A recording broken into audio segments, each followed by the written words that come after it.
네 장모님 똥이나 닦아 쓰레기 같은 새끼야. 육군 참모총장의 사위인 줄 모르고 이놈 장모 똥이나 닦으라고 패악질을 부리던 연대장이 사성장군 앞에서 오줌을 지리는 이야기입니다.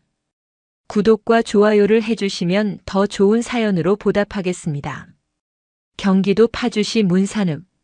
자유로의 끝자락에서 마주하는 임진강은 유유히 흐르고 있었지만 그 위로 피어오르는 물 한 개는 불길할 정도로 붉었다. 11월의 늦가을 서리는 군인들의 전투복 위로 하얗게 내려앉아 있었다. 마동희 대위는 위병소 앞에 멈춰 섰다. 그는 육군 본부 감찰실 소속이 아닌 표면적으로는 사단 군수참모처 검열 장교로 위장하여 이곳에 왔다. 하지만 그의 가슴 안주머니에는 대한민국 육군의 정점, 육군 참모총장 위대한 대장의 직인이 찍힌 비밀 명령서가 들어있었다. 위대한 대장. 그녀는 대한민국 창군 이래 최초의 여성 사성 장군이자 육군 참모총장이었다. 그리고 마동휘의 장모였다. 출발 전날 밤 한남동 공관의 서재에서 위대한 장군은 사위에게 차 한 잔을 건네며 말했다. 마서방. 파주에 있는 독사연대를 아는가? 마동휘는 찻잔을 받아들며 고개를 끄덕였다. 압니다. 전방 사단의 핵심 전력이자 훈련 강도가 높기로 유명한 곳입니다. 겉으로는 그렇지. 하지만 그곳에서 투서가 끊이지 않아. 보급품 횡령은 기본이고 병사들을 사적으로 동원해 별장을 짓고 있다는 소문까지 있네. 감찰실에서 몇 번이나 사람을 보냈지만 연대장이 워낙 교활해서 증거를 찾지 못했어. 자네가 가주게. 공식 감찰이 아니라면 위험할 수도 있습니다. 그래서 자네를 보내는 걸세. 내 사위이기 이전에 자네는 내가 가장 신뢰하는 야전 지휘관 출신이니까. 부디 그곳에 썩은 살을 도려내고 병사들을 구해주게. 이건 총장의 명령이 아니라 어머니의 부탁일세. 회상을 마친 마동휘는 눈앞에 위병소를 올려다보았다. 천하무적 독사연대라는 간판이 으리으리했다.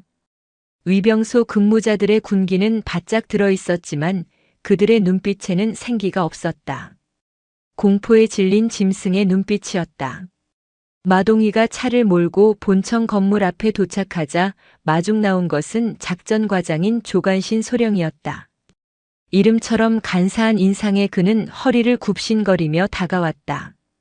아이고, 군수처에서 검열 나오신 마 대위님이시군요. 먼 길 오시느라 고생하셨습니다. 저는 작전과장 조간신입니다. 반갑습니다. 마동휘입니다. 연대장님께 신고부터 하겠습니다. 아, 그게 말입니다. 연대장님께서 지금 지역 유지분들과 오찬 중이셔서 잠시 기다리셔야 할 것 같습니다. 일단 제 방으로 가시지요. 지역 유지와의 오찬. 전방 지휘관이 평일 대낮에 민간인과 식사를 한다는 것부터가 규정 위반이었다. 마동휘는 내색하지 않고 조간신 소령을 따라갔다. 복도는 대리석처럼 반짝였지만 묘하게 퀴퀴한 냄새가 났다. 겉만 번지르르 하고 속은 썩어가는 냄새였다. 마동휘는 연대장실이 아닌 취사장으로 먼저 가겠다고 했다. 식사 전이라 배가 고픕니다. 병사들과 같이 먹겠습니다. 조간신 소령이 당황하며 손사래를 쳤다. 에이, 간부 식당에 따로 준비해뒀습니다. 병사들 밥이 입에 맞으시겠습니까? 전방 부대 짬밥이 제일 맛있지 않습니까? 갑시다. 마동휘는 막무가내로 병영식당으로 향했다. 배식대 앞에는 병사들이 길게 줄을 서 있었다. 그들의 식판을 본 마동휘의 눈썹이 꿈틀했다. 국 메뉴는 소고기 무국이라고 적혀 있었지만 식판에 담긴 것은 허연 맹물에 무 몇 조각이 떠다니는 게 전부였다. 반찬은 말라비틀어진 김치와 정체불명의 튀김 2개가 고작이었다. 마동휘는 조리병을 불렀다. 오늘 부식 수령 내역서 가져와. 조리병은 겁먹은 표정으로 조간신 소령을 쳐다봤다. 조 소령이 나서서 말을 막았다. 아니마 대위님. 오시자마자 너무 빡빡하게 구시네. 요즘 물가가 비싸서 부식이 좀 줄었습니다. 군대 부식이 물가 따라 변합니까? 정량 배식은 전투력의 기본입니다. 내역서 가져오십시오. 그때 식당 문이 쾅 열리며 누군가 들어왔다. 화려한 정복 차림에 가죽 장갑을 낀 사내. 독사연대의 주인 왕지락 대령이었다. 왕지락은 거만한 표정으로 마동위를 위아래로 훑어보았다. 네가 사단에서 왔다는 개냐? 밥 먹는데 왜 소란이야? 충성. 신고합니다. 대위 마동휘. 군수 검열차 방문했습니다. 검열은 무슨 얼어 죽을. 적당히 밥이나 처먹고 보고서 좋게 쓰고 가. 우리 부대는 내가 알아서 잘 굴리고 있으니까. 왕지락은 이쑤시개로 이를 쑤시며 조간신 소령에게 눈짓했다. 야 조과장. 얘 데리고 가서 사우나나 시켜줘. 몸 좀 풀게. 부대 안에 사우나가 있다는 말인가. 마동위는 직감했다. 소문은 사실이었다. 왕지락은 이 부대를 자신의 왕국으로 만들고 있었다. 마동위는 식판을 내려놓지 않고 끝까지 밥을 먹었다. 씹을수록 모래알 같은 밥알이 목구멍을 찔렀다. 그는 이 맛을 기억해야 했다. 병사들이 삼키고 있는 이 고통을 잊지 않기 위해서였다. 오후 일과가 시작되자 마동위는 본격적으로 부대를 돌아다녔다. 그는 일부러 왕지락이 보여주고 싶어하는 연병장이나 본청이 아닌 부대 뒤편의 으슥한 창고와 외곽 울타리 쪽을 살폈다. 그곳에서 그는 충격적인 광경을 목격했다. 수송부 뒤편 공터에서 병사들이 우통을 벗고 곡괭이질을 하고 있었다. 군사시설 공사가 아니었다. 붉은 벽돌과 고급 타일이 쌓여 있는 그곳은 명백히 개인용 별장을 짓는 현장이었다. 작업을 지휘하던 상사 한 명이 마동위를 보고 달려왔다. 누구십니까? 여기는 통제구역입니다. 나는 검열관이다. 이게 무슨 작업인가? 아, 그게 부대 복지회관 보수공사입니다. 복지회관은 정문에 있지 않나? 여기는 수송부 뒤편이다. 그리고 저 자재들 군남 마크가 없는데 어디서 가져온 건가? 상사는 대답하지 못하고 식은땀만 흘렸다. 그때 작업 중이던 병사 하나가 비틀거리더니 쓰러졌다. 야, 나약한. 일어나. 엄살 피우지 말고. 상사가 소리치며 쓰러진 병사를 발로 차려 했다. 마동위는 순식간에 달려가 상사의 발목을 낚아챘다. 그 발 치워. 마동위의 눈빛에서 살기가 뿜어져 나왔다.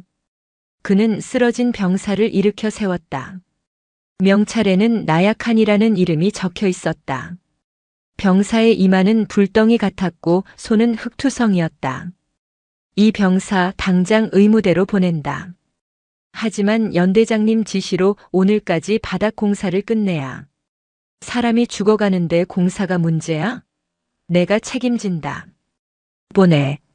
마동위의 서슬 퍼런 일깔에 상사는 꼬리를 내렸다. 마동위는 나약한 일병을 부축하며 다짐했다. 이 썩어 빠진 독사구를 반드시 뒤집어 엎겠다고. 하지만 그는 아직 몰랐다. 왕지락이 파놓은 함정이 얼마나 깊고 어두운지. 어둠은 이미 그의 발목을 잡으려 하고 있었다. 나약한 일병을 의무대로 후송한 뒤 마동휘는 늦은 밤까지 잠들지 못했다. 배정받은 숙소인 독신자 간부 숙소 BOQ는 난방이 들어오지 않아 냉골이었다. 왕지락 대령이 일부러 손님 대접을 소홀히 하여 빨리 쫓아내려는 속셈이 분명했다. 마동휘는 품에서 소형 녹음기와 수첩을 꺼냈다. 오늘 목격한 불법 건축 현장과 부실 급식 내용을 꼼꼼히 기록했다. 하지만 이것만으로는 부족했다. 왕지락의 목을 확실히 치기 위해서는 자금의 흐름, 즉 돈을 쫓아야 했다. 새벽 2시. 마동휘는 검은색 트레이닝복으로 갈아입고 숙소를 나섰다. 목표는 연대 본청 2층, 재정과 사무실이었다. 복도에는 당직 근무자 외에는 인적이 없었다. 마동휘는 특전사 시절 익힌 침투 기술을 이용해 CCTV의 사각지대를 따라 이동했다. 재정과 문은 잠겨 있었지만 낡은 도어락은 그에게 장애물이 되지 않았다. 사무실 안으로 들어선 그는 플래시 불빛을 최소화하여 서류함을 뒤졌다. 예상대로 이중장부가 존재했다. 부대 운영비 집행 내역이라는 파일철 뒤에 왕 회장님 관리비라는 엉뚱한 제목의 엑셀 파일이 숨겨져 있었다. 마동휘는 파일을 열어보았다. 10월 5일 파주 운정 골프장 이용료 50만 원. 식비로 처리 10월 12일 지역 건설사 사장 접대비 150만 원. 유류비로 처리 10월 20일 연대장실 안마의자 구입 300만 원. 장병 체력단련 기구로 처리. 기가 찰 노릇이었다. 병사들의 피와 땀이 왕질하게 골프 비용과 안마의자로 둔갑하고 있었다. 마동휘는 화면을 사진으로 찍고 데이터를 USB에 옮겼다. 그때 복도에서 발자국 소리가 들렸다. 누구냐? 순찰을 돌던 당직 사령이었다. 마동휘는 급히 책상 밑으로 몸을 숨겼다. 손전등 불빛이 사무실 안을 훑었다. 심장이 터질 듯 뛰었다. 바람 소리인가? 당직 사령은 문을 닫고 멀어졌다. 마동휘는 안도의 한숨을 내쉬며 사무실을 빠져나왔다. 하지만 복도 끝에서 누군가 그를 지켜보고 있었다. 다음 날 아침, 부대는 발칵 뒤집혔다. 재정과에 도둑이 들었다는 소문이 퍼졌다. 왕지락 대령은 전 간부를 비상 소집했다. 연병장 단상에 선 왕지락은 불그락푸르락한 얼굴로 소리쳤다. 어떤 새끼야? 감히 내 사무실을 뒤진 쥐새끼가 누구냐고. 그의 시선이 마동휘에게 꽂혔다. 심증은 있지만 물증이 없는 상태였다. 왕지락은 마동휘를 노려보며 비릿한 웃음을 지었다. 마 대위. 어제 잠은 잘 잤나? 얼굴이 퀭하구만. 밤에 뭐 좋은 구경이라도 했어? 덕분에 잘 잤습니다. 숙소가 아주 시원하더군요. 그래? 다행이네. 오늘 일정은 내가 직접 챙겨주지. 따라와. 왕지락은 마동휘를 자신의 집무실로 데려갔다. 집무실은 야전 부대라고는 믿기 힘들 정도로 호화로웠다. 바닥에는 최고급 카펫이 깔려 있었고 벽에는 그가 골프 치는 사진이 대문짝만하게 걸려 있었다. 장부에서 본 그 안마의자도 한 구석에 놓여 있었다. 왕지락은 소파에 비스듬히 앉아 담배를 피워 물었다. 마 대위. 솔직히 말해자. 너 냄새가 나. 군수처에서 온 거 아니지? 위에서 누가 보냈냐? 감찰실이야? 기무사야? 정상적인 군수 검열 업무 수행 중입니다. 오해하지 마십시오. 오해? 야. 내가 군 생활 30년이다. 척 보면 딱이야. 너 같은 젊은 놈들이 정의감에 불타서 설치는데 그거 다 한때야. 좋은 게 좋은 거잖아. 이거 받고 그냥 가라. 왕지락은 서랍에서 봉투 하나를 꺼내 테이블 위로 던졌다. 두툼했다. 이거면 네 월급 몇 달치는 될 거야. 마누라 100이라도 사다 줘. 아참, 너 결혼했다며? 장모님이 대단하신 분이라던데 뭐 하시나? 동네 부녀회장이라도 하시나? 마동휘는 봉투를 거들떠보지도 않았다. 돈은 필요 없습니다. 그리고 제 가족 이야기는 삼가시지요. 허, 이 새끼 봐라. 뻣뻣하네. 야, 너 내가 누군지 몰라? 나 육사 출신이야. 내 동기들이 지금 국방부에 깔렸어. 너 하나 옷 벗기는 건 일도 아니야. 왕지락은 마동휘의 멱살을 잡으려다 멈칫했다. 마동휘의 눈빛이 예사롭지 않았기 때문이다. 맹수 앞에서도 물러서지 않을 듯한 기백. 왕지락은 본능적으로 위협을 느꼈지만 자존심 때문에 더 크게 소리쳤다. 나가. 당장 내 눈앞에서 꺼져. 오늘부로 검열이고 나발이고 협조 안 해. 꼬우면 니네 사단장한테 전화하라고 해. 마동위는 정중하게 경례하고 집무실을 나왔다. 살펴가십시오. 집무실을 나온 마동위는 주먹을 꽉 쥐었다. 왕지락은 선을 넘었다. 뇌물 공여 시도와 협박. 이것만으로도 징계 사유였지만 더 확실한 한 방이 필요했다.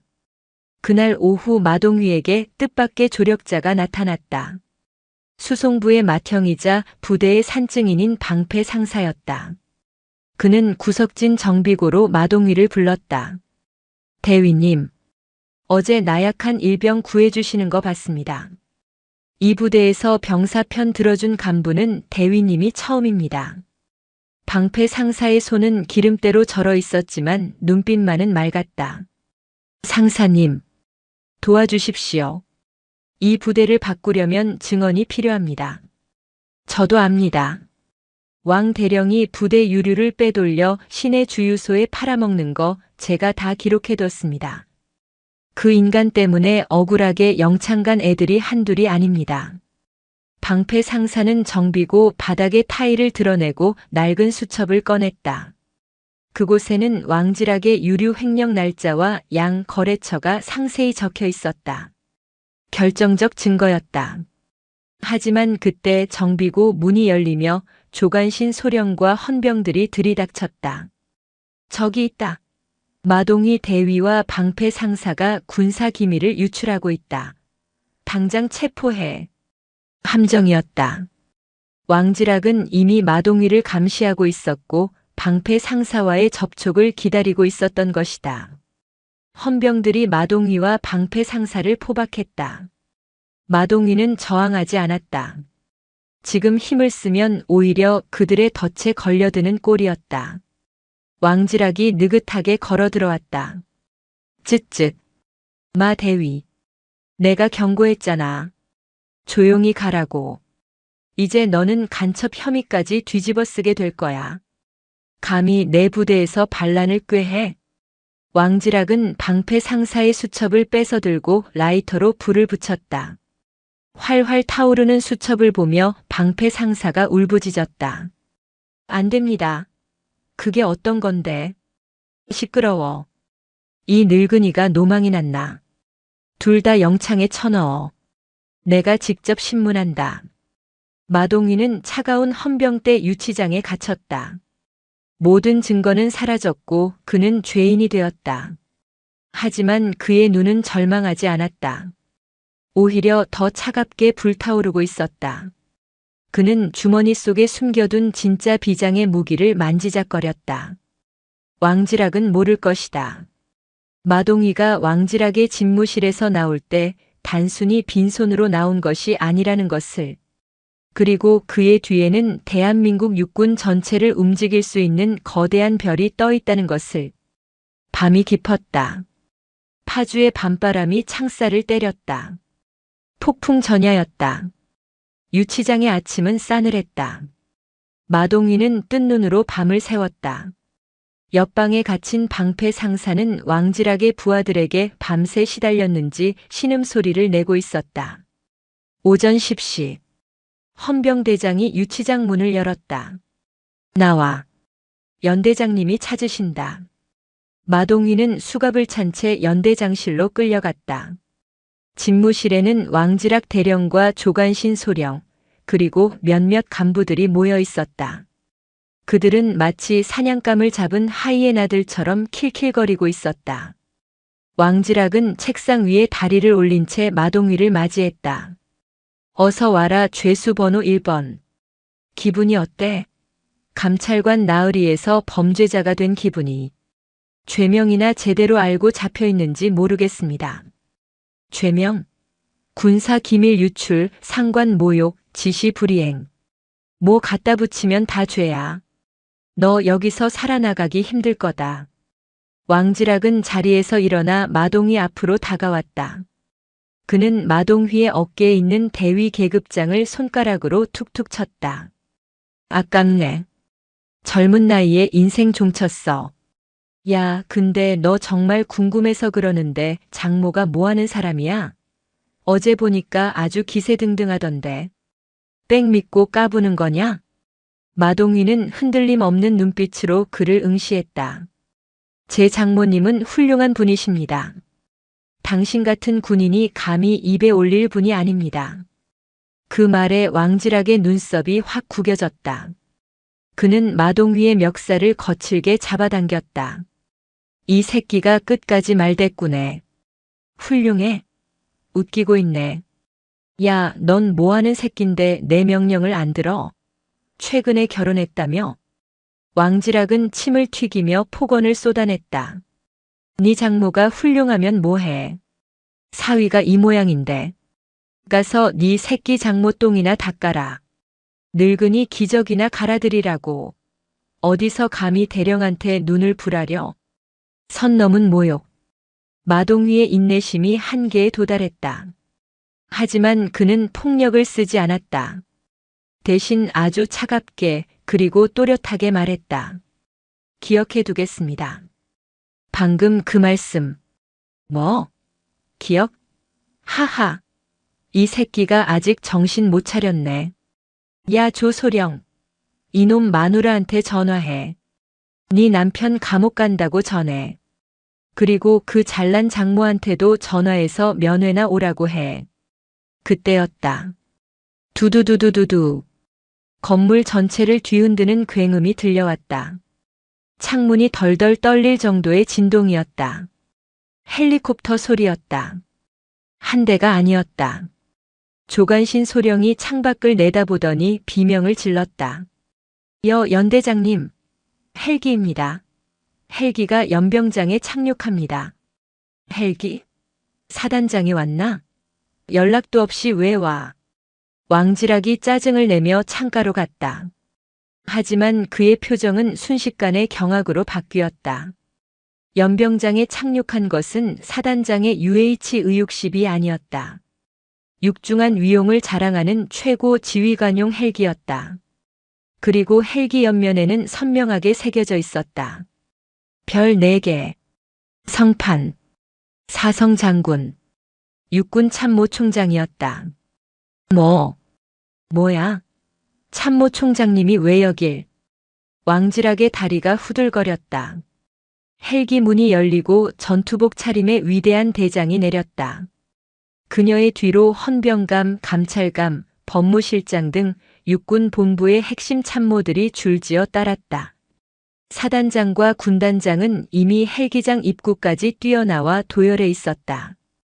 위대한 장군은 마중 나온 지휘관들의 경례를 받는 둥 마는 둥 하고 곧장 연대 본청으로 걸어왔다. 그녀의 발걸음에는 서리빨 같은 분노가 서려 있었다. 어떻게 해? 마 대위, 너 이리 와. 왕질학은 당황하여 마동휘의 수갑을 풀어주려 했다. 하지만 열쇠가 손에서 미끄러져 바닥에 떨어졌다. 놔두십시오. 제가 직접 설명하겠습니다. 마동휘는 차가운 목소리로 말했다. 쾅! 집무실 문이 부서질 듯 열렸다. 위대한 장군이 들어왔다. 그 뒤로 무장 헌병들이 들이닥쳤다. 왕질학과 조간신은 바닥에 납작 엎드렸다. 총장님, 어인일로. 위대한 장군은 대답 대신 수갑을 차고 있는 사위 마동휘를 바라보았다. 그의 찢어진 전투복과 상처 입은 얼굴을 보자 그녀의 눈가가 미세하게 떨렸다. 하지만 그녀는 사적인 감정을 드러내지 않았다. 왕질학 대령. 그녀의 목소리는 낮았지만 천둥처럼 울렸다. 네, 대령 왕질학. 자네가 내 사위에게 내 똥이나 닦으라고 했다지. 기저귀나 갈라고. 왕질학의 심장이 멈추는 듯 했다. 그는 고개를 들어 마동휘를 쳐다봤다. 사위. 이놈이 참모총장의 사위라고. 그게 무슨. 저는 몰랐습니다. 정말 몰랐습니다. 몰랐으면 해도 되는 말인가. 부하에게 그리고 타인의 가족에게 그런 저급한 모욕을 주는 것이 자네가 말하는 군인 정신인가. 위대한 장군은 품에서 소형 녹음기를 꺼냈다. 마동휘가 왕질학의 폭언을 녹음해 실시간으로 전송했던 파일이었다. 네 새끼 장모 똥이나 닦아라. 기적이나 갈아들이라고. 왕질학의 목소리가 집무실에 생생하게 울려 퍼졌다. 그는 바닥에 머리를 박고 덜덜 떨었다. 죽을 죄를 지었습니다. 한 번만 용서해 주십시오. 용서? 용서는 피해자들이 하는 것이다. 헌병감, 이자를 당장 긴급 체포해. 혐의는 뇌물수수, 국고, 횡령, 부하에 대한 가혹행위, 그리고 상관 모욕죄다. 예, 체포하겠습니다. 헌병들이 왕질학과 조간신을 덮쳤다. 왕질학은 끌려나가면서도 추하게 소리쳤다. 이건 함정이야. 마동이 저 새끼가 짠 판이라고. 억울해. 왕질학이 사라진 후 위대한 장군은 마동휘에게 다가왔다. 그녀는 직접 열쇠로 사위의 수갑을 풀어주었다. 철컥 소리와 함께 구속이 풀렸다. 마동휘는 손목을 문지르며 정중하게 경례했다. 임무 완수했습니다. 총장님. 위대한 장군은 사위의 어깨에 묻은 먼지를 털어주었다. 고생했다. 마서방. 자네가 아니었다면 이 썩은 뿌리를 뽑지 못했을 거야. 그녀는 뒤에 서 있던 군단장에게 지시했다. 이 부대의 모든 간부를 대상으로 전수조사를 실시해. 비리에 가담한 자는 지위 고하를 막론하고 전원 사법 처리한다. 그리고 억울하게 갇힌 방패 상사를 즉각 석방하고 표창을 상신해. 알겠습니다. 총장님. 상황이 정리되고 위대한 장군과 마동휘는 잠시 집무실에 남았다. 몸은 괜찮은가? 딸아이가 걱정이 많네. 전화 한 통 하게. 괜찮습니다. 생채기일 뿐입니다. 장모님. 아니 총장님 덕분에 살았습니다. 아니야. 자네가 용기를 냈기에 내가 올 수 있었네. 자네는 오늘 내 사위로서가 아니라 대한민국 장교로서 가장 명예로운 일을 한 거야. 위대한 장군은 창밖을 바라보았다. 붉었던 물안개가 걷히고 파란 하늘이 드러나고 있었다. 이제 시작일세. 이곳을 진짜 군대다운 군대로 만드는 건 남은 자들의 몫이야. 마 대위, 자네에게 이곳의 임시 지휘권과 정상화 임무를 맡기겠네. 할 수 있겠나? 마동휘는 두 발을 모으고 큰 소리로 대답했다. 할 수 있습니다. 독사연대를 대한민국 최고의 부대로 만들어 놓겠습니다. 그의 대답은 임진강을 넘어 북쪽까지 울려 퍼질 듯 늠름했다. 썩은 뱀은 사라졌다. 이제 그 자리에 진짜 용이 승천할 준비를 하고 있었다. 왕질학 대령이 헌병대 헬기에 실려 떠난 후 독사연대에는 기묘한 정적이 감돌았다. 마치 폭풍이 휩쓸고 간 폐허처럼 고요했지만 그 바닥에는 불안감이 꿈틀거리고 있었다. 병사들은 아직도 자신들이 겪은 일이 현실인지 꿈인지 구분하지 못하는 눈치였다. 마동휘 대위는 임시 연대장 권한 대행 자격으로 지휘 통제실에 앉아 있었다. 그의 앞에는 산더미 같은 서류가 쌓여 있었다. 왕질학이 저질러 놓은 비리의 흔적들을 수습하는 것은 전쟁터에서 지뢰를 제거하는 것보다 더 복잡하고 위험한 일이었다. 가장 시급한 문제는 보급이었다. 창고는 텅 비어 있었고 유류 탱크는 바닥을 드러내고 있었다. 당장 내일부터 시작될 혹한기 전술 훈련을 위한 물자가 턱없이 부족했다. 그때 군수과장인 나도둑 소령이 쭈뼛거리며 들어왔다. 그는 왕질학의 측근이었으나 교묘하게 법망을 피해 살아남은 인물이었다. 대행님, 보고 드릴 게 있습니다. 이번 훈련용 난방유와 식량이 부족합니다. 상급 부대인 군수사령부에 추가 불출을 요청했지만 재고가 없다는 답변만 돌아왔습니다. 마동휘는 서류에서 눈을 떼고 나도둑 소령을 쏘아보았다. 재고가 없다는 게 말이 됩니까? 정기 보급 날짜가 지난주였습니다. 그 많은 물자가 다 어디로 갔습니까? 그게 전 연대장님 지시로 타 부대에 대여해줬다는 기록이 있는데 실물은 확인이 안 됩니다. 거짓말이었다. 타 부대 대여가 아니라 외부로 빼돌려 팔아먹은 것이 분명했다. 그리고 나도둑 소령은 그 과정에 깊이 개입해 있을 터였다. 하지만 지금 당장 그를 추궁해봤자 꼬리 자르기만 할 뿐이었다. 알겠습니다. 군수사령부에 제가 직접 전화하겠습니다. 마동위는 수화기를 들었다.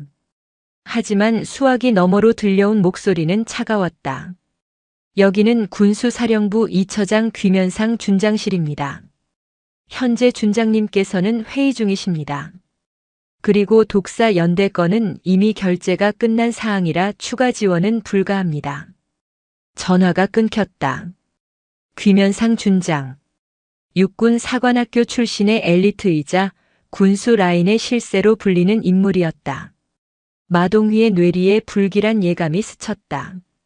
왕질하기 믿고 까불던 뒷배가 바로 이자일 수도 있다는 생각이 들었다. 마동위는 자리에서 일어났다. 방패 상사님을 부르십시오. 잠시 후 말끔한 전투복으로 갈아입은 방패 상사가 들어왔다. 억울한 누명을 벗고 풀려난 그는 마동위를 보자마자 거수 경례를 했다. 충성. 부르셨습니까? 상사님. 우리 연대에 지금 쓸 수 있는 차량이 몇 대나 됩니까? 서류상으로는 50대지만 실제로 기동 가능한 건 10대도 안 됩니다. 부품을 다 뜯어다 팔아먹어서 껍데기만 남은 게 태반입니다. 10대라. 그걸로 병력 수송과 물자 보급을 다 해야 한단 말이군요. 절망적인 상황이었다. 하지만 마동위는 포기하지 않았다. 상사님. 인근 폐차장이나 정비소를 뒤져서라도 부품을 구해주십시오. 제 사비라도 털겠습니다. 그리고 오늘 저녁 메뉴는 뭡니까? 똥국의 단무지입니다. 제가 장을 봐오겠습니다. 오늘 저녁은 돼지고기 김치찌개입니다. 마동위는 그 길로 부대 밖으로 나갔다. 자신의 월급 통장에 있는 돈을 전부 인출했다. 그리고 파주 문산시장을 돌며 돼지고기와 두부, 신선한 채소를 트럭 한가득 실었다. 저녁 점호 시간. 식당에서 구수한 찌개 냄새가 피어올랐다. 병사들의 눈이 휘둥그레졌다. 몇 달 만에 보는 진짜 고기였다. 마동위는 국자를 들고 직접 배식대 앞에 섰다. 많이 먹어라. 훈련 때 힘쓰려면 든든해야 한다. 한 이등병이 식판을 받아들며 울먹였다. 대행님, 이거 진짜 저희 먹어도 되는 겁니까? 나중에 돈 내라고 하는 거 아닙니까? 걱정 마라. 내가 쏘는 거다. 대신 남기면 영창 보낸다. 병사들 사이에서 왁자지껄한 웃음소리가 터져나왔다. 식당의 차가운 공기가 훈훈하게 바뀌고 있었다. 그것은 돈으로 살 수 없는 지휘관에 대한 신뢰의 시작이었다. 하지만 그 시각 서울의 한 고급 요정에서는 은밀한 모임이 열리고 있었다. 군수사령부 처장 귀면상 준장은 술잔을 기울이며 맞은편에 앉은 남자에게 말했다. 왕지락 그 멍청한 놈이 결국 사고를 쳤어. 꼬리를 잡히면 혼자 죽을 것이지 감히 내 이름까지 들먹이려고 해. 맞은편 남자는 건설업체 대표 공사판 사장이었다. 독사 연대 불법 별장 공사를 맡았던 장본인이었다. 장군님, 걱정 마십시오. 제가 입단속은 확실히 시켰습니다. 그런데 그 마동위라는 대위놈 보통 내기가 아닙니다. 참모총장 사위라면서요? 건드리기 껄끄럽지 않으십니까? 귀면상의 눈이 뱀처럼 번들거렸다. 총장 사위면 뭐해? 군대는 계급이고 실적이야. 이번 혹한기 훈련 때 독사연대를 박살 내버릴 거야. 보급도 끊고 장비도 고장난 상태에서 훈련을 뛰게 만들면 사고가 터지겠지. 그때 지휘 책임을 물어 옷을 벗기면 그만이야. 감히 내 밥그릇을 걷어차? 뼈도 못 추리게 해주지. 어둠 속에서 또 다른 음모가 독사처럼 따리를 틀고 있었다. 혹한기 전술 훈련 당일. 파주의 기온은 영하 15도까지 떨어졌다. 임진강 강바람은 칼날처럼 예리했다. 독사 연대 연병장에는 완전 군장을 한 병사들이 도열해 있었다. 하지만 그들의 장비는 초라했다. 낡은 방한복은 곳곳이 찢어져 있었고 차량은 시동조차 걸리지 않아 갤갤거렸다. 설상가상으로 상급 부대에서 파견 나온 훈련 통제관들은 하나같이 깐깐했다. 그들은 귀면상 준장의 사주를 받은 자들이었다. 통제단장인 독고다이 중령이 마동휘에게 다가왔다. 마 대위. 훈련 준비 상태가 엉망이군. 차량 가동률이 20%도 안 돼? 이런 상태로 전쟁 나면 다 죽으라는 건가? 이거 감점 사유야. 현재 가용 자산 내에서 최선을 다하고 있습니다. 정비 부속이 보급되지 않아 수리에 어려움이 있습니다. 핑계 대지 마. 지휘관의 무능을 보급 탓으로 돌리나. 오늘 훈련 목표는 임진강 도하 작전 저지다. 한 명이라도 낙오하거나 방어선이 뚫리면 자네는 바로 보직 해임이야. 알겠나. 독고다이 중령은 비열하게 웃으며 돌아섰다. 그는 알고 있었다. 지금 독사 연대의 장비로는 도저히 이 작전을 수행할 수 없다는 것을. 훈련 개시 사이렌이 울렸다. 전원 탑승, 출동. 하지만 트럭들은 움직이지 않았다. 엔진이 얼어붙어 터지지 않았다. 병사들이 당황하여 웅성거렸다. 그때 마동휘가 선두 차량의 보닛 위로 뛰어올랐다. 주목. 차가 안 가면 걸어서 간다. 우리에게는 튼튼한 두 다리가 있다. 내가 제일 앞에서 뛰겠다. 나를 따르라. 마동휘는 군장을 고쳐 메고 앞장서서 뛰기 시작했다. 미친 짓이었다. 작전 지역까지는 20km가 넘는 산악 코스였다. 영하의 날씨에 차량 없이 행군으로 이동해서 전투를 치른다는 것은 불가능에 가까웠다. 하지만 기적이 일어났다. 방패 상사가 뒤따라 뛰기 시작했고 나약한 일병이 소총을 꽉 쥐고 달렸다. 와! 1000여 명의 병사들이 함성을 지르며 마동휘의 뒤를 따랐다. 그들의 입에서 뿜어져 나오는 하얀 입김이 거대한 구름이 되어 뒤를 덮었다. 임진강변 방어 진지에 도착했을 때 병사들은 지쳐 쓰러질 지경이었다. 하지만 쉴 틈이 없었다. 대항군 역할을 맡은 기계화 부대가 도하를 시도하고 있었다. 전차와 장갑차를 앞세운 대항군은 압도적인 화력을 뽐내며 밀고 들어왔다. 독사 연대의 무전기가 먹통이 되었다. 통제단이 고의로 주파수를 교란한 것이었다. 지휘 체계가 마비될 위기였다. 마동휘는 참호 속을 뛰어다니며 육성으로 지시했다. 1대대는 좌측 능선을 사수해. 2대대는 대전 차화기를 집중시켜. 쫄지 마. 저 탱크들은 껍데기다. 우리가 이긴다. 그는 직접 90mm 무반동 총을 어깨에 맸다. 그리고 도하 중인 선두 전차를 향해 조준했다. 훈련용 모이탄이었지만 정확히 명중했다. 전차에서 붉은 연막이 피어올랐다. 명중이다. 쏴라. 병사들의 사기가 하늘을 찔렀다. 그들은 고장난 무전기 대신 수신호와 고함을 질러가며 유기적으로 움직였다.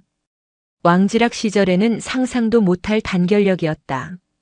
밤이 되자 기온은 더욱 떨어졌다. 병사들은 참호 속에서 서로의 체온에 의지에 쪽잠을 잤다. 마동휘는 잠들지 않고 순찰을 돌았다. 한 병사가 동상으로 발이 퉁퉁 부어 있었다. 마동휘는 자신의 양말을 벗어 병사에게 신겨주었다. 그리고 자신의 겨드랑이에 병사의 엄발을 넣고 녹였다. 네, 대행님. 더럽습니다. 군인에게 더러운 게 어디 있나. 내 발은 내 발보다 소중하다. 이 발로 내일도 뛰어야 하니까. 병사는 소리 없이 눈물을 흘렸다. 그 모습은 주변 병사들에게도 전해졌다. 그들은 맹세했다. 이 사람을 위해서라면 진짜 전쟁터라도 뛰어들겠다고. 다음 날 아침, 귀면상 준장이 헬기를 타고 훈련장에 나타났다. 그는 독사 연대가 처참하게 무너져 있을 것이라 예상했다. 하지만 그의 눈앞에 펼쳐진 광경은 충격적이었다.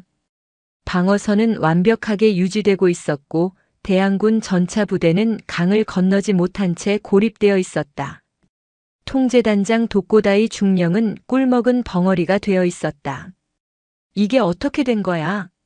차량도 없이 어떻게 방어를 성공시켜?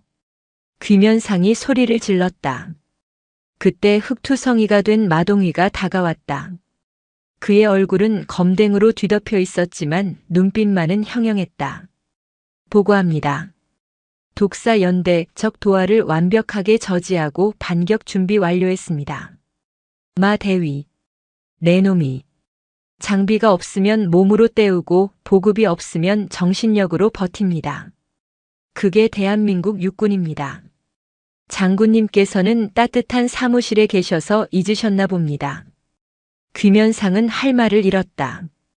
그는 분노를 사기며 헬기에 올랐다. 이번 훈련으로 마동위를 쳐내려던 계획은 수포로 돌아갔다. 오히려 마동위의 영웅담만 만들어준 꼴이 되었다.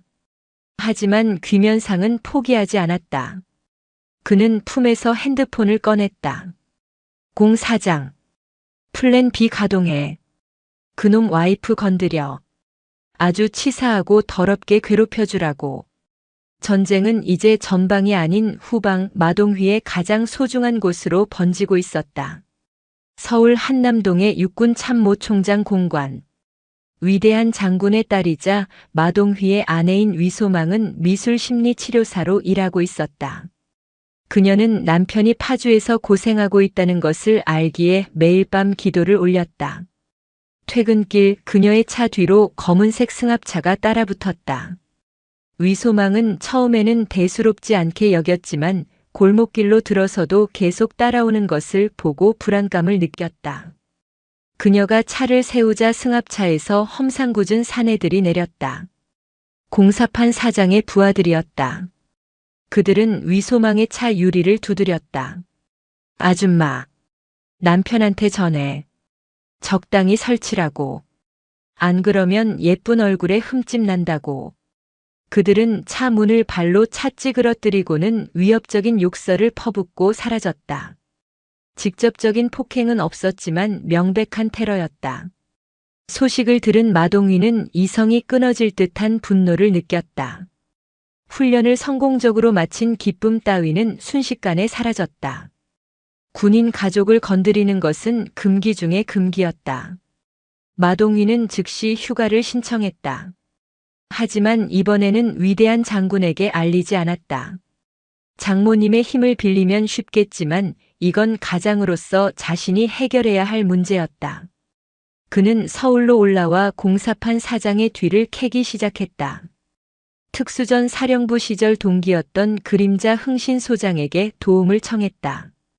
동희야, 이 공사판이라는 놈 보통이 아니다. 귀면상 준장의 비자금 관리책이야. 파주 독사 연대 별장 공사비가 전부 이놈 회사 계좌를 거쳐서 세탁됐어. 증거는 확보했지. 이놈들이 멍청하게도 이중 장부를 클라우드에 백업해뒀더라고. 내가 해킹해서 싹 털어왔다. 마동휘는 자료를 받아들고 공사판이 운영하는 강남의 룸살롱으로 향했다. 귀면상 준장과 공사판이 그곳에서 승리 축하 파티를 가장한 대책 회의를 하고 있다는 첩보를 입수했다. 룸살롱 입구에서 덩치들이 막아섰다. 어이, 예약 안 했으면 못 들어가. 마동휘는 말없이 덩치 하나의 명치를 가격하고 다리를 걸어 넘어뜨렸다. 순식간이었다. 길 비켜. 그는 폭풍처럼 복도를 가로질러 VIP 룸 문을 박차고 들어갔다. 방 안에는 귀면상과 공사판이 양옆에 여자들을 끼고 술을 마시고 있었다. 누구야? 귀면상이 놀라 소리쳤다. 마동휘는 탁자 위에 있는 양주병을 들어 벽에 던져 깨뜨렸다. 마동휘 대위입니다. 장군님께 드릴 말씀이 있어서 왔습니다. 이 미친 새끼가 여기가 어디라고 감히. 공사판이 벌떡 일어나며 품에서 칼을 꺼내려 했다. 하지만 마동휘가 더 빨랐다. 그는 공사판의 손목을 낚아채 비틀고 테이블 위로 얼굴을 쳐박았다. 내 팔. 마동휘는 공사판을 제압한 상태로 귀면상을 노려보았다. 장군님, 제 아내 차를 부수라고 시키셨습니까? 무슨 소리야? 난 모르는 일이야. 증거 있어? 마동휘는 주머니에서 USB를 꺼내 흔들었다. 여기다 있습니다. 독사 연대 별장 공사비 횡령, 군납 유류 불법 유통, 그리고 차명 계좌로 관리하신 비자금 내역까지.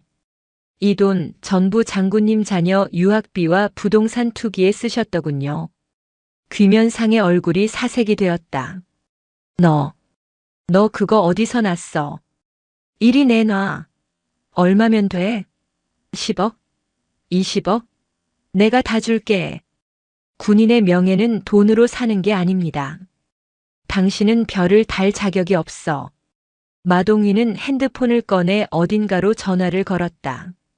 총장님, 접니다. 뇌물수수 및 민간인 청부 협박 현장입니다. 위치 전송해드리겠습니다.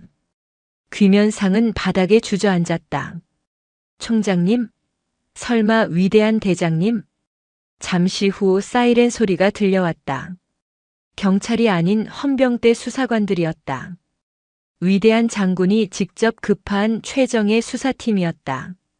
수사관들이 들이닥쳐 귀면상과 공사판에게 수갑을 채웠다.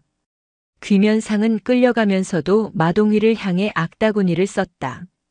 마동휘, 내가 이럴 수 있어. 군대 선배한테 이래도 되는 거야. 마동휘는 싸늘하게 대꾸했다. 선배 대접을 받고 싶으면 후배들에게 부끄럽지 않게 사셨어야죠.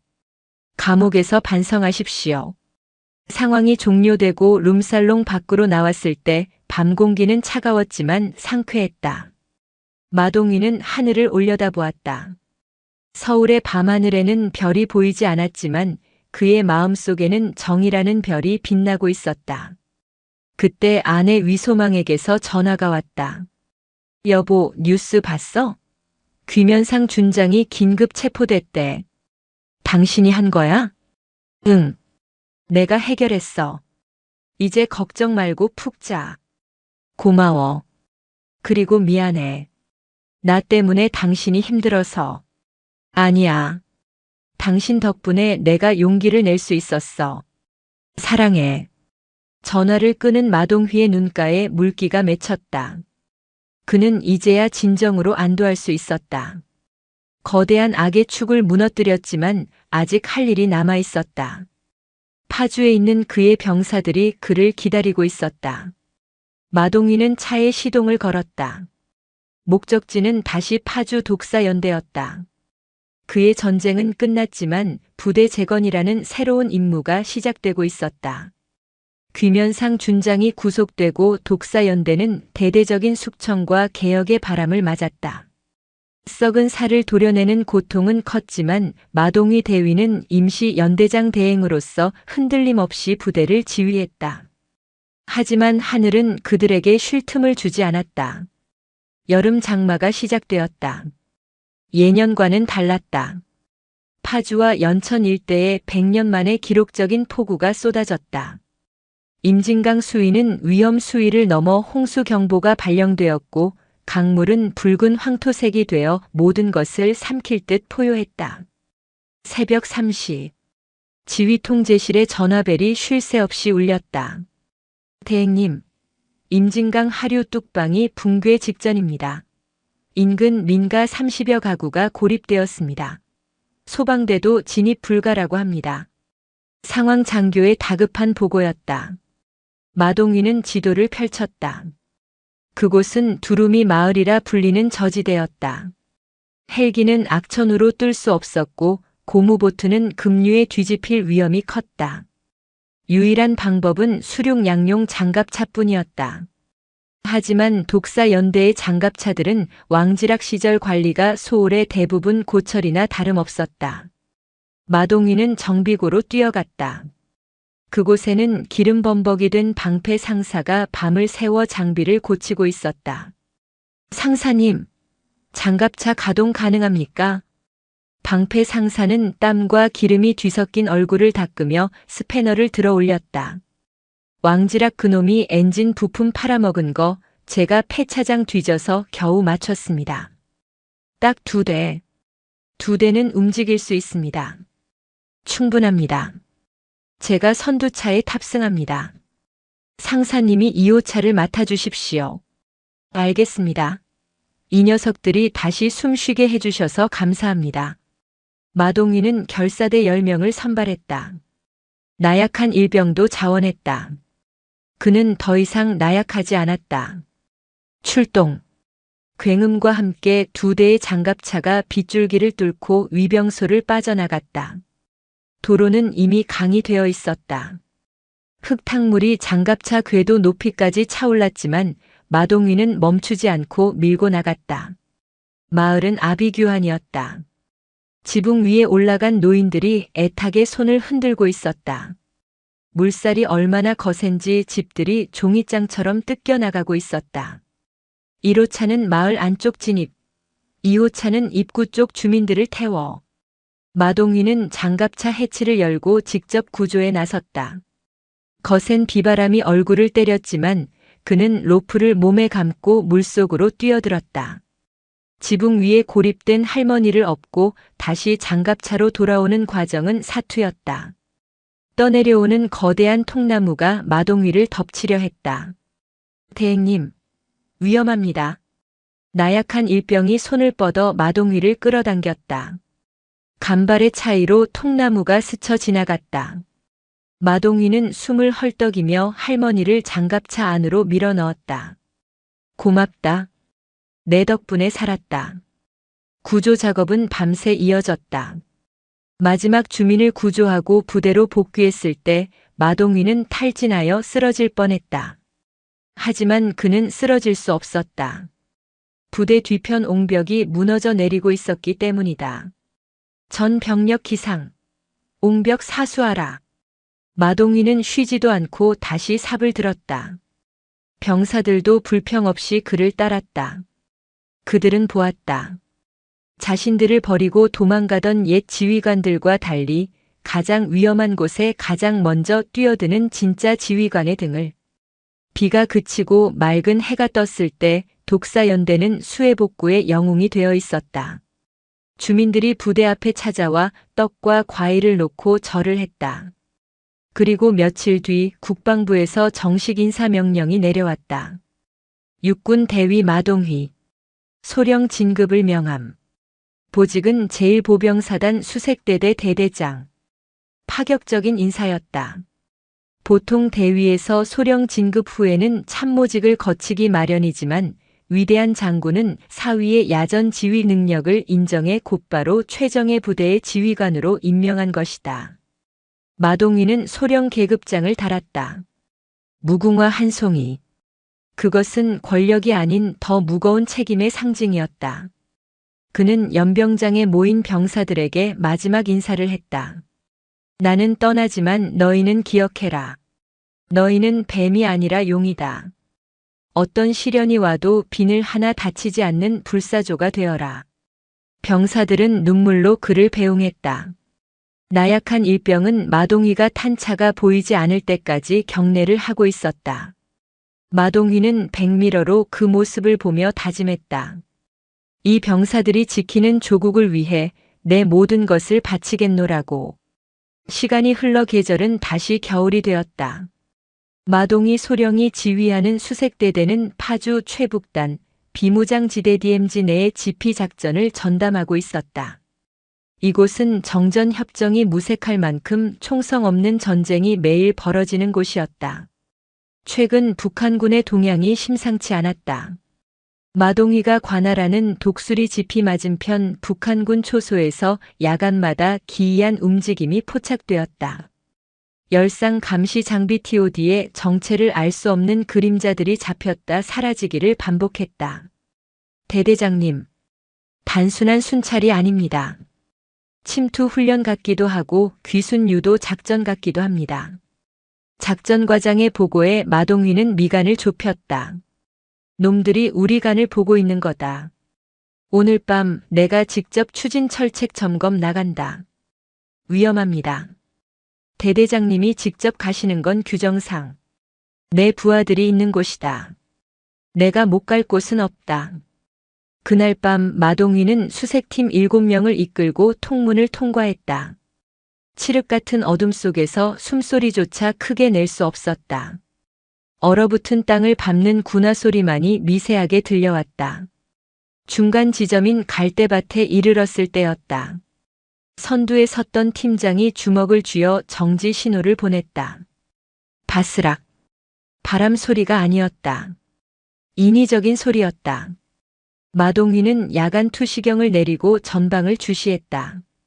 11시 방향 50m 지점. 수풀 속에 엎드려 있는 4개의 형체가 보였다. 북한군 무장 공비였다. 그들은 아군의 순찰 루트의 목함 지뢰를 매설하고 있었다. 지금 발각되지 않았다면 내일 아침 순찰 돌던 우리 병사들이 발목을 잃었을 것이다. 마동위는 수신호로 사격 대기를 명했다. 하지만 방아쇠를 당기지 않았다. 여기서 총격전이 벌어지면 국지전으로 확대될 수 있었다. 게다가 아군의 위치가 노출되면 적 지피의 중기관총 세례를 받게 된다. 마동위는 결단을 내렸다. 생포한다. 그는 팀원들에게 우회 기동을 지시하고 자신은 정면에서 아주 천천히 포복으로 접근했다. 심장이 터질 듯 뛰었지만 호흡은 차분했다. 적들이 지뢰 매설을 마치고 돌아가려는 찰나 마동위가 덤불 속에서 튀어나갔다. 손들어. 움직이면 쏜다. 동시에 좌우측에 매복했던 수색팀이 라이트를 비추며 포위망을 좁혔다. 투항하라. 너희는 포위됐다. 북한군 조장은 당황하여 소총을 들어올리려 했다.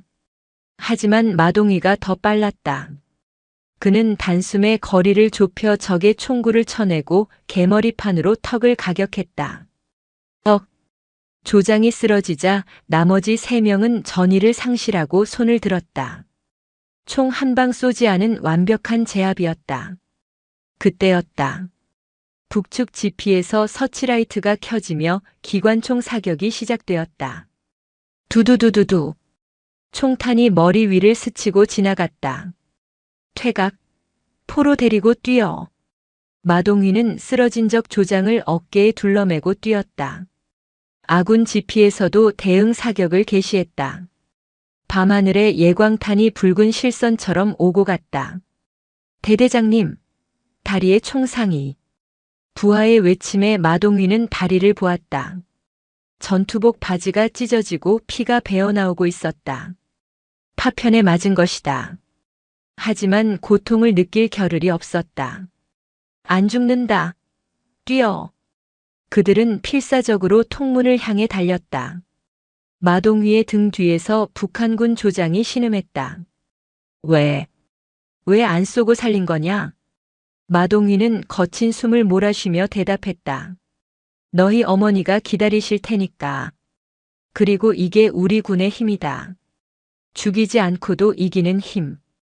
아군 지피에 무사히 복귀했을 때 마동위는 그제야 다리의 통증을 느끼고 주저앉았다. 의무병이 달려와 응급처치를 했다. 생포한 4명의 북한군은 정보사령부로 인계되었다. 이 사건은 임진강의 기적이라 불리며 대서특필되었다. 하지만 마동위는 언론 인터뷰를 거절했다. 영웅은 내가 아니다.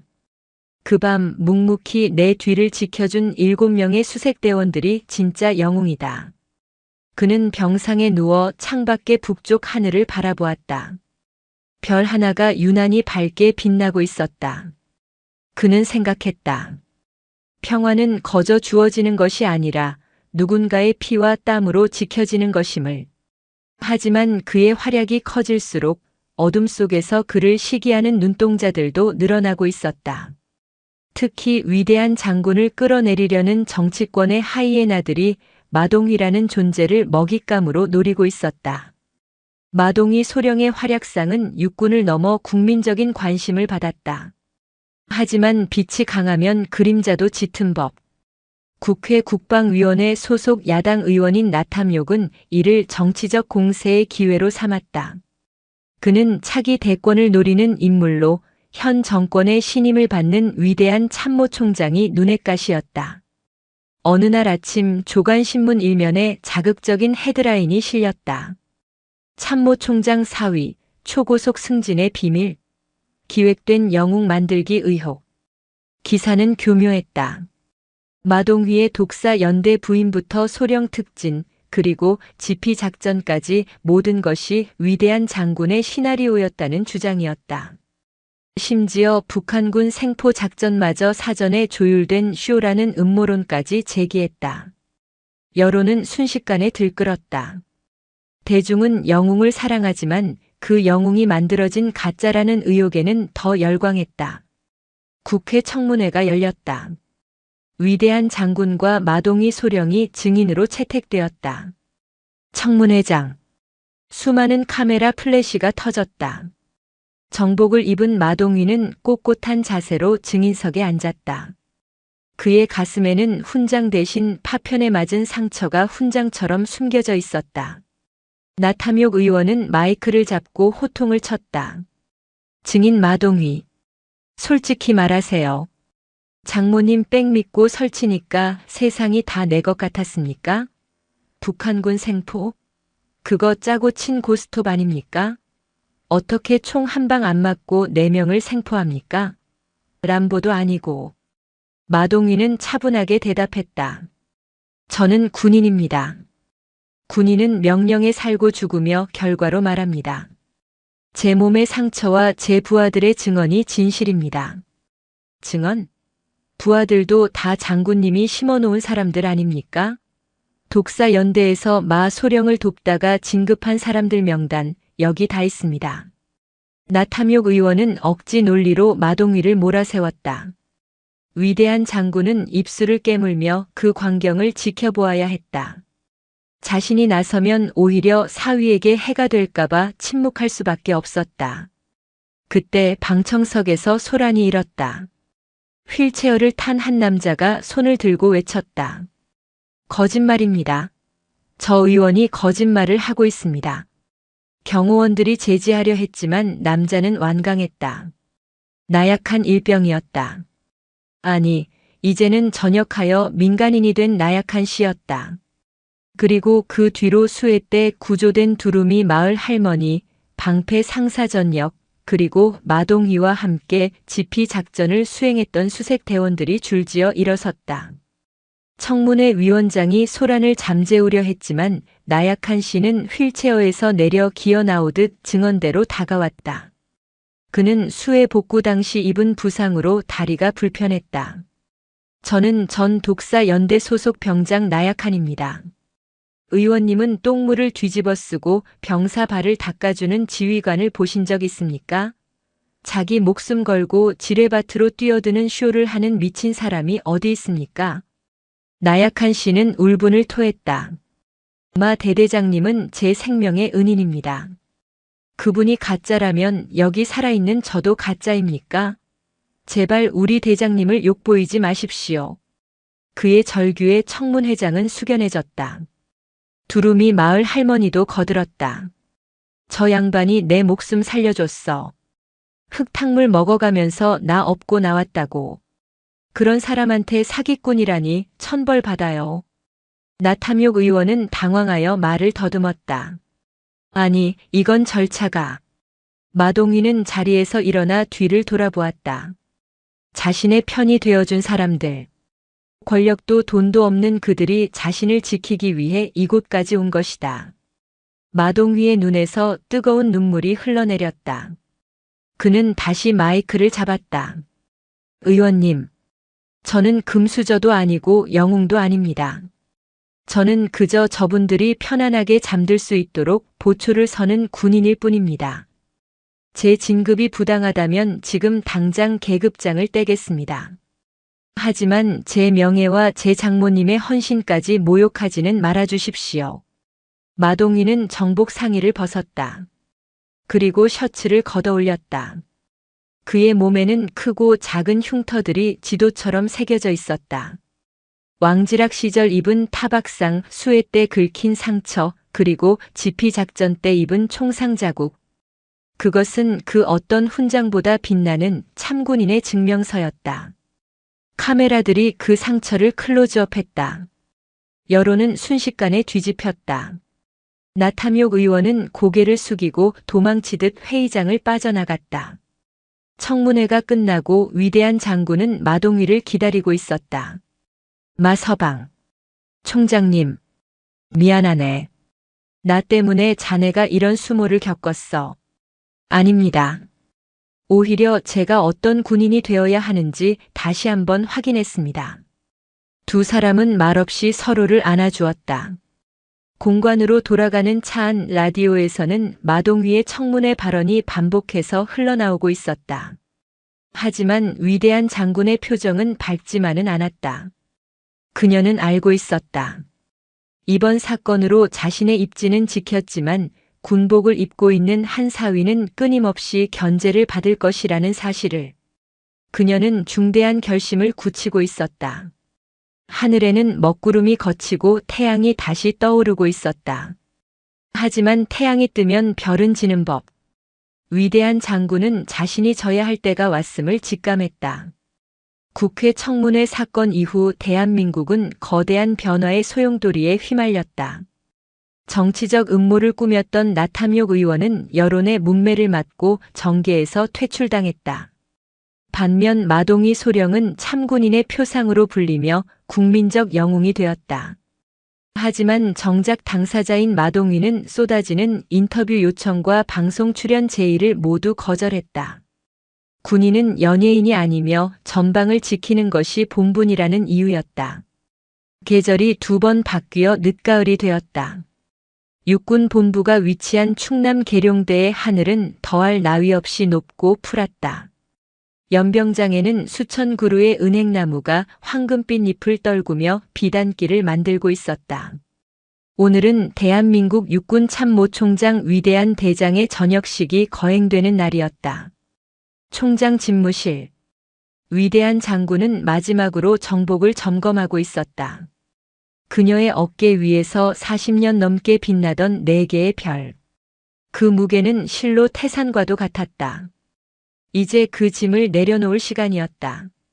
노크 소리와 함께 마동위 소령이 들어왔다. 총장님, 행사 준비가 완료되었습니다. 위대한 장군은 거울 속에 자신을 응시하다가 천천히 몸을 돌려 사위를 바라보았다. 마서방. 아니, 마소령. 오늘 자네가 행사 재병지휘관이라지. 그렇습니다. 총장님의 마지막 길을 제가 직접 배웅하고 싶어서 자원했습니다. 위대한 장군은 옅은 미소를 지으며 다가와 마동휘의 옷깃을 바로잡아 주었다. 고맙네. 지난 2년 자네 덕분에 내 군 생활의 마지막이 부끄럽지 않았어. 자네가 아니었다면 나는 독사 연대의 비리를 덮고 현실과 타협한 비겁한 총장으로 남았을지도 모르네. 아닙니다. 총장님께서 버팀목이 되어 주셨기에 제가 소신을 지킬 수 있었습니다. 이제 나는 떠나지만 자네에게는 더 험난한 길이 남아있을 걸세. 내가 없으면 견제는 더 심해질 거야. 그래도 버틸 수 있겠나.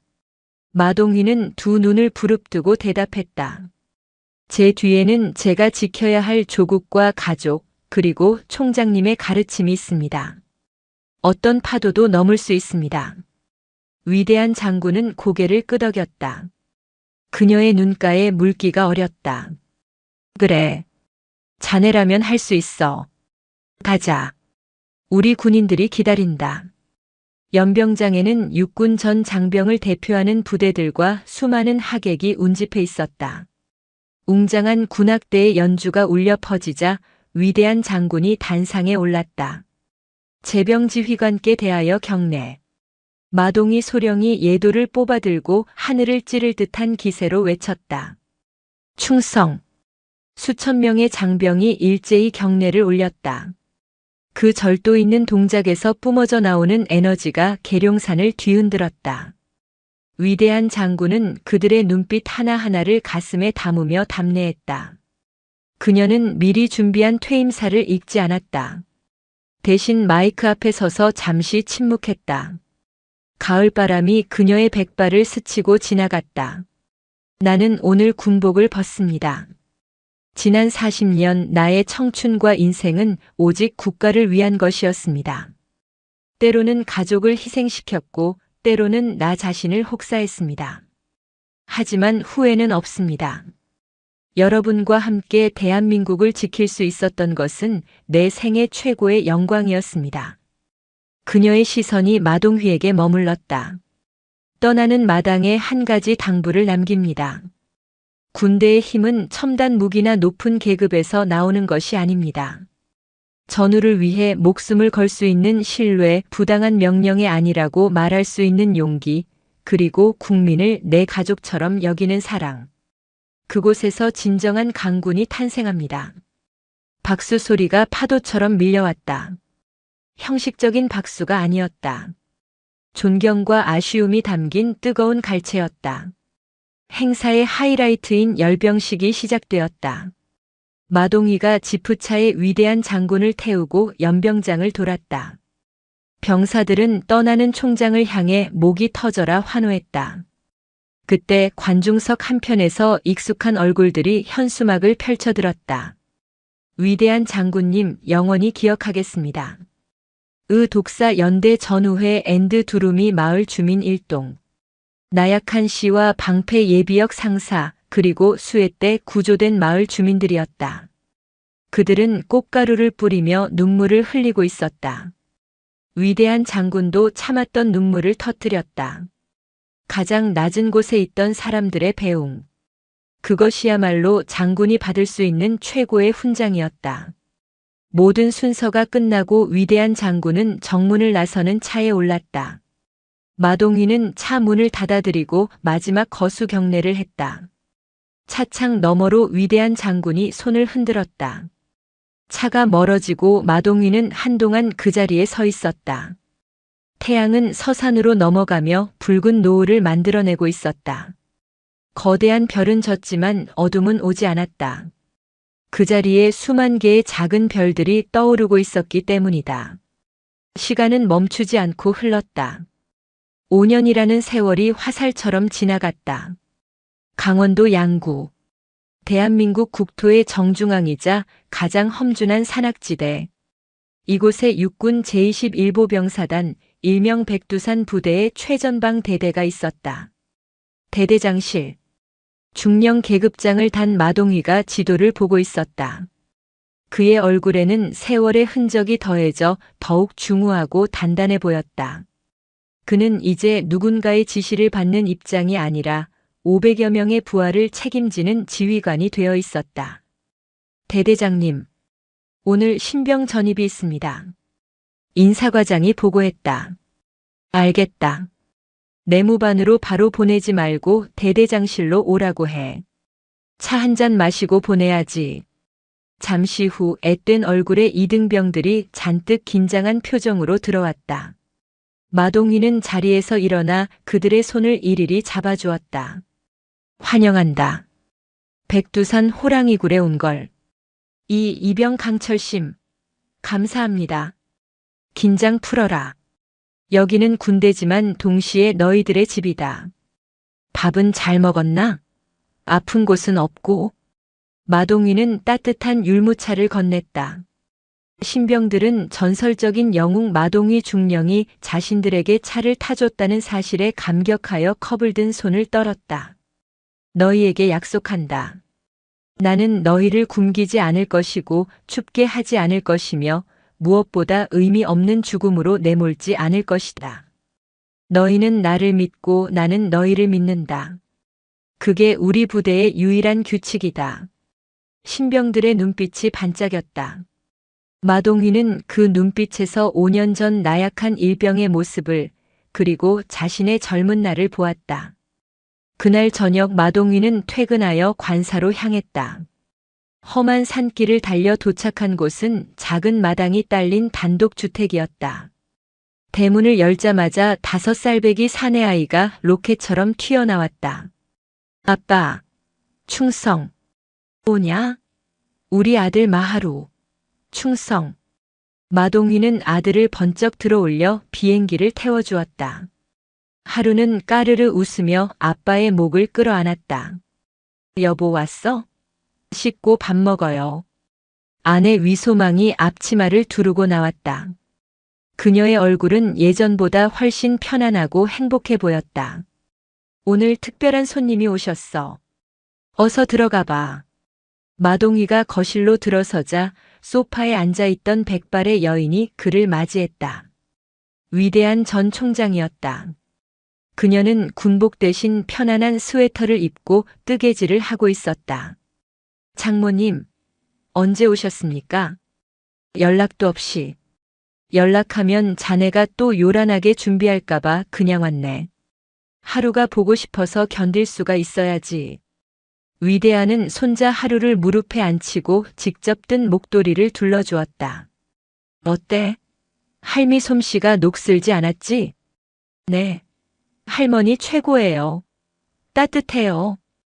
그녀는 이제 천하를 호령하던 장군이 아닌 평범하고 자애로운 할머니였다. 마동휘는 그 모습을 보며 가슴 한구석이 뭉클해졌다. 식탁에는 풍성한 저녁상이 차려졌다. 양구 시래기 된장국, 춘천 닭갈비, 그리고 마동휘가 좋아하는 계란말이까지. 가족들이 둘러앉아 밥을 먹는 소리가 달그락거렸다. 자네 소식은 뉴스 안 봐도 다 들리더군. 이번에 사단 최우수 대대로 선정됐다지. 위대한이 흐뭇한 표정으로 물었다. 운이 좋았습니다. 부하들이 잘 따라준 덕분입니다. 겸손은 여전하구만. 자네 동기들 중에는 벌써 정치권에 줄 대려고 기웃거리는 놈들도 있다는데 자네는 우직하게 산만 지키고 있으니 내 사위지만 참 미련해. 말은 그렇게 했지만 그녀의 눈에는 사위에 대한 깊은 신뢰와 자랑스러움이 가득했다. 저는 여기가 좋습니다. 맑은 공기, 정직한 병사들, 그리고 사랑하는 가족이 있으니까요. 더 바랄 게 없습니다. 저녁 식사 후 마동휘와 위대한은 마당으로 나왔다. 양구의 밤하늘은 별들이 쏟아질 듯 가득했다. 도시에서는 절대 볼 수 없는 장관이었다. 마중령. 저 별들을 보게. 위대한이 하늘을 가리켰다. 군인의 어깨에 달린 별은 쇠붙이에 불과해. 언젠가는 녹슬고 떨어지지. 하지만 저 하늘의 별은 영원해. 자네가 지키고 있는 평화, 자네가 심어준 정의, 그리고 자네가 사랑하는 가족. 그게 진짜 별일세. 명심하겠습니다. 나는 이제 늙은 정원사로 살아가네. 꽃에 물을 주고 잡초를 뽑으며 생명을 키우는 재미가 쏠쏠해. 자네는 군대라는 정원에서 병사들이라는 꽃을 피우고 있으니 우리는 같은 정원사인 셈이야. 그때 집안에서 위소망과 하루가 나왔다. 아빠, 할머니, 추워요. 들어와서 과일 드세요. 가족의 부름. 마동휘는 위대한 장군을 부축했다. 들어가시죠. 어머니. 처음으로 불러보는 어머니라는 호칭이었다. 위대한은 잠시 멈칫하더니 사위의 손을 꼭 잡았다. 그래. 가자. 우리 아들. 두 사람은 따뜻한 불빛이 새어나오는 집 안으로 걸어 들어갔다. 창문 너머로 웃음소리가 번져나왔다. 그 웃음소리는 산을 타고 넘어 휴전선 철책을 지키는 병사들의 초소까지 전해지는 듯했다. 밤은 깊었지만 어둡지 않았다. 서로를 비추는 마음들이 등대가 되어주고 있었기 때문이다. 다음 날 새벽. 마동휘는 여느 때처럼 일찍 일어나 전투복을 입었다. 잘 다려진 군복, 반짝이는 전투화. 그는 거울 속에 자신을 향해 경례를 붙였다. 그리고 잠든 아내와 아들의 이마에 조용히 입을 맞추고 집을 나섰다. 차가운 새벽 공기가 폐부 깊숙이 들어왔다. 그는 지프차에 올라 시동을 걸었다. 대대장님, 어디로 모실까요? 운전병의 질문에 마동휘는 전방 고지를 가리켰다. 가장 높은 곳으로 간다. 내 부하들이 잘 있는지, 적들이 딴 생각은 안 하는지 내 두 눈으로 직접 봐야겠다. 차가 어둠을 뚫고 산을 올랐다. 동쪽 하늘에서 붉은 태양이 솟아오르며 백두산 부대의 산맥을 황금빛으로 물들였다. 그것은 마동이가 지켜낸 평화의 색깔이자 앞으로 그가 걸어갈 찬란한 미래의 서막이었다. 불의에 타협하지 않는 용기, 가족을 지키는 따뜻한 사랑, 그리고 조국을 위해 헌신하는 참군인의 길. 마동이 중령은 그 길 위에서 결코 멈추지 않을 것이다. 그가 있는 한 대한민국의 아침은 언제나 안전할 것이다. 오늘도 요지경 사연을 잘 들어주셔서 감사합니다.